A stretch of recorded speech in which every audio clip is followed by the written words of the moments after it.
Summer is a great time for catching up on military history, and my book about the 7 Black Medal of Honor recipients of World War II, Immortal Valor, has just been released in paperback.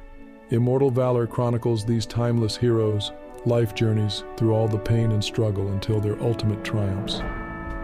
I hope you pick up the new paperback version, hardcover or audiobook, available in stores and online.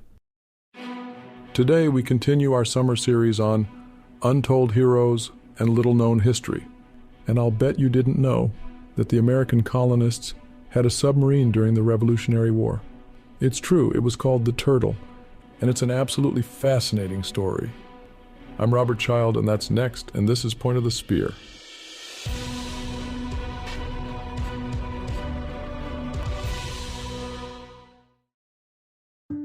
Coming up at the end of the month, I speak with renowned New York Times bestselling author Dick Russell to delve into the fascinating life and remarkable journey of Robert F. Kennedy Jr., as explored in Russell's latest book, The Real RFK Jr., Trials of a Truth Warrior.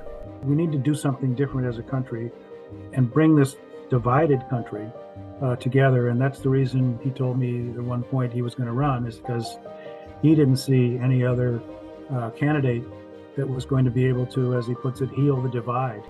The episode releases Friday, July 28th, right here on Point of the Spear. On the 23rd of October, 1775, Samuel Osgood, who had led a company of Minutemen at the Battle of Lexington and Concord, wrote a letter to John Adams.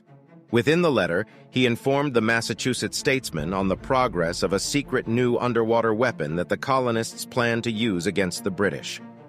Osgood wrote, "The famous Waters machine from Connecticut is every day expected in camp. It must unavoidably be a clumsy business, as its weight is about a ton.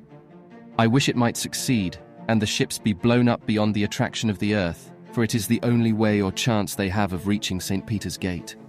Before we get started, make sure to subscribe to this podcast, and let us know in the comments what other history topics you'd like to hear about. Osgood had reason for optimism. Nicknamed the Turtle, the contraption's designers David Bushnell and Isaac Doolittle, a former clockmaker, were pioneers in cutting-edge military technology of the day, and both Yale graduates. Bushnell had successfully demonstrated that gunpowder could be ignited and exploded underwater, and he used this knowledge to design underwater mines and torpedoes. The idea behind the Turtle was not that it would directly attack an enemy vessel, but rather that American maritimers could use it to get close enough to a British ship, undetected, to attach an explosive mine to the hull. The mine, containing around 150 pounds of black powder, would then be detonated with a timer fuse. Successful tests were conducted in the Connecticut River with Bushnell's brother Ezra at the controls in the single-man vessel. The Turtle was propelled through the water by means of a treadle-driven propeller and hand-operated crank, which required considerable effort to use, meaning whoever was piloting the craft had to be physically fit.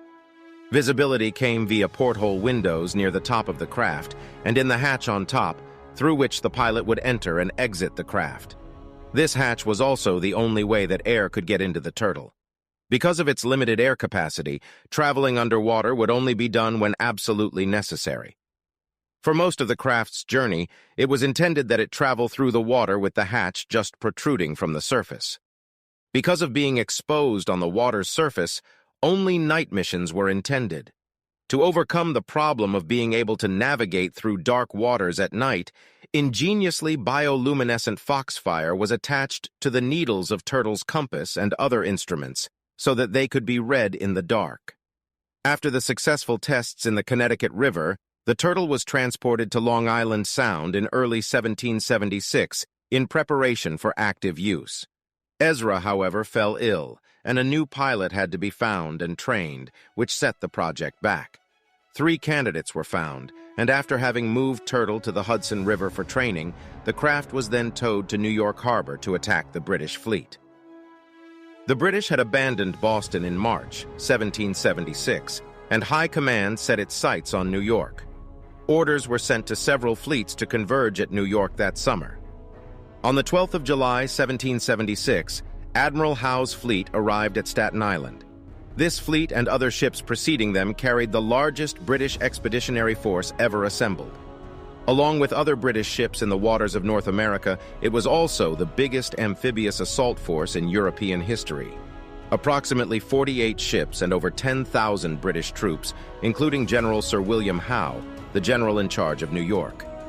The sight was so breathtaking that residents reported that the ship's masts looked like a forest of pines spread across the bay. Wading into this forest would be America's first covert underwater weapon, aiming to wreak havoc and destruction. On the 6th of September 1776, Turtle's first mission got underway.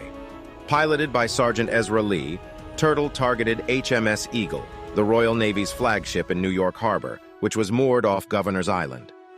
Unfortunately for Lee, the currents were much stronger than anticipated, and the darkness, even with bioluminescent controls, made it difficult to navigate. Lee planned to attach a mine to the underside of the Eagle by use of a hand auger. However, once Lee was under the ship, his drill hit metal, not wood, as planned, and the explosive would not attach.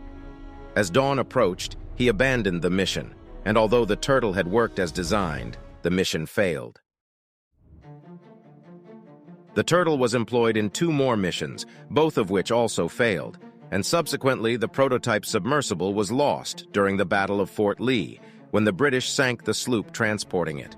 It was America's first underwater weapon of war, and truly point-of-the-spear military technology for the time. The Turtle, however, lives on. A fully functional replica was constructed from Bushnell's designs in the 1970s and is currently on display at the Connecticut River Foundation, although they probably won't let you take it out for a spin. That's all for today's episode of Untold Heroes and Little-Known History. Thanks for joining me. Be with us next time as we explore more stories of unsung heroes and little-known history. And don't forget to click that subscribe button so you'll be notified of future episodes. I'm Robert Child, and this has been Point of the Spear.